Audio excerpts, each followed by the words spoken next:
क्या अमेरिका का दांव उल्टा पड़ता दिख रहा है? क्या ईरान की स्ट्रेट ऑफ हॉर्मुज को ब्लॉक कर देने की धमकी और अमेरिका के सहयोगियों पर हमलों की धमकी सच में काम कर रही है? और क्या रूस और चीन सच में ईरान के साथ आ गए हैं? यही वो सारे कारण हैं जिनकी वजह से अमेरिका ईरान पर जल्दी में कोई कार्रवाई करने से बच रहा है और अपनी तैयारी को और पुख्ता करने में लगा है।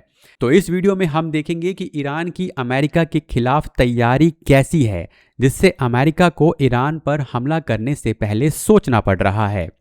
तो ईरान ने स्ट्रेट ऑफ हॉर्मुज में नवल एक्सरसाइज शुरू करके अमेरिका को परेशान कर दिया है। और सबसे बड़ी बात, इसमें रूस और चीन के साथ आने की खबरें हर तरफ से आ रही हैं। ईरानी मीडिया और इंडियन मीडिया में भी ये कहा जा रहा है कि ईरान, रूस और चीन मिलकर स्ट्रेट ऑफ हॉर्मुज में नवल एक्सरसाइजेस कर रहे हैं। हालांकि रूस और चीन ने इस बात की कोई पुष्टि नहीं की है और फरवरी के एंड में ये सब मिलकर एक अभ्यास जरूर करने वाले हैं। पर ईरान ने 2 दिनों की लाइव फायरिंग नवल एक्सरसाइज जो है वो शुरू कर दी है। तो ईरान की ये जो एक्सरसाइज है और चीन और रूस को इसको ज्वाइन करने की जो खबरें अलग अलग सोर्सेज द्वारा प्लांट की जा रही हैं, उससे अमेरिका के मन में एक तरह का डर भी है।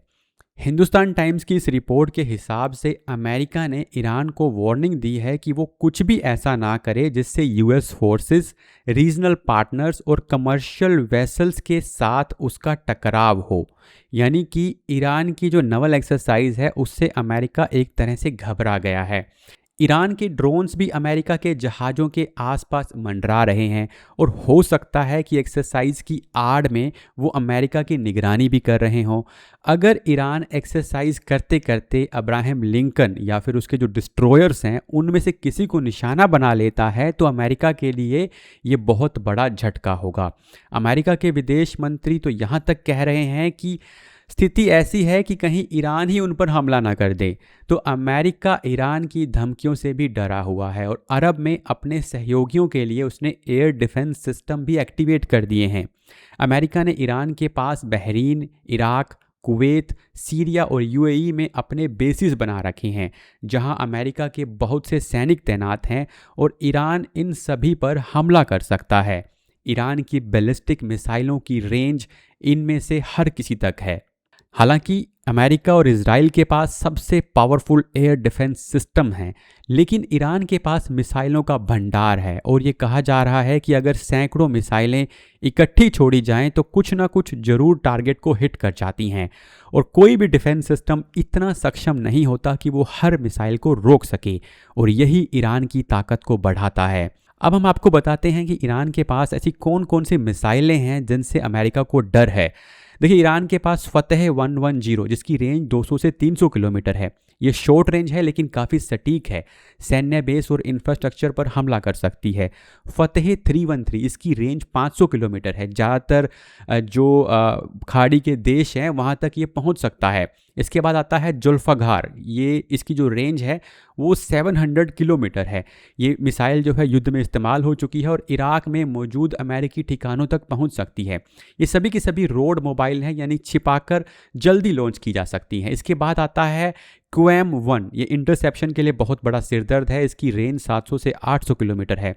बिना पंखों वाली डिज़ाइन के वजह से इसको रोकना मुश्किल हो जाता है और हाई प्रोफाइल बदले की कार्रवाई में ये इस्तेमाल की जा चुकी है। इसके बाद आती है शाहब सीरीज़, तो ईरान की पुरानी लेकिन खतरनाक रीड है। तो शाहब 1 इसकी 300 किलोमीटर की रेंज है, 2 की 500 किलोमीटर है और 3 की 13 किलोमीटर की रेंज है। शाहब 3 की रेंज इतनी है कि इजराइल और पूरे मिडल ईस्ट में मौजूद हर अमेरिकी बेस इसकी जद में आते हैं। इसके बाद आता है सैजिल, ईरान की सबसे एडवांस बैलिस्टिक मिसाइल। इसकी जो रेंज 2000 किलोमीटर तक बताई जाती है। ये तेज़ी से लॉन्च होती है, कम समय में तैयार हो जाती है और लंबी रेंज की वजह से कतर, यूएई, कुवैत जैसे देश में अमेरिकी बेस मिनटों में निशाना बनाए जा सकते हैं। इसके बाद बात करते हैं क्रूज़ मिसाइलों की। ये लो एल्टीट्यूड हैं और रडार से बचकर हमला कर सकती हैं, जिसमें सोमार जिसकी रेंज 2000 से 3000 किलोमीटर बताई जा रही है, या अली जिसकी रेंज 700 किलोमीटर है और ये एयर डिफेंस को चकमा दे सकती है, ऐसा कहा जा रहा है। इसके बाद है राड, ये एंटी शिप जो है एक तरह की बैलिस्टिक मिसाइल है और ख़ास तौर पर अमेरिकी वॉरशिप और एयरक्राफ्ट कैरियर के लिए खतरा बन सकती है। ये सभी की सभी मिसाइलें और जो एंटी शिप मिसाइलें हैं वो स्टेट ऑफ हॉर्मुज में जो अमेरिका के लिए बड़ा खतरा बन सकती हैं। देखिए, स्टेट ऑफ हॉर्मुज एक बड़ा ही क्रिटिकल पॉइंट है और इसी का फ़ायदा ईरान उठा रहा है। पूरी दुनिया का जो 20% तेल है वो हर रोज़ इस छोटे से रास्ते से गुजरता है। ये रास्ता इतना छोटा है कि इसकी जो नैरोएस्ट पॉइंट है उस पर इसकी चौड़ाई सिर्फ 33 किलोमीटर है। तो अगर ईरान ने इस रास्ते को पूरी तरह ब्लॉक कर दिया तो पूरी दुनिया में तेल की कीमतें बढ़ जाएंगी, जिससे महंगाई बढ़ सकती है। और अगर रशिया और चीन भी ईरान के साथ एक्सरसाइज में शामिल हुए या भी हो सकते हैं और किसी भी तरफ से कोई एक्टिविटी होती है तो ये लड़ाई पूरी दुनिया में फैल सकती है, क्योंकि स्टेट ऑफ हॉर्मुज से पूरी दुनिया के जहाज़ गुजरते हैं। और अगर अमेरिका की वजह से दुनिया का व्यापार ठप होता है, प्रभावित होता है, या किसी का कोई जहाज जो है दोनों तरफ से किसी भी तरफ से अटैक्ड होता है तो दूसरे को युद्ध में शामिल होने का पूरा मौका मिल जाएगा और ये जो लड़ाई है ये विश्व युद्ध में तब्दील हो सकती है।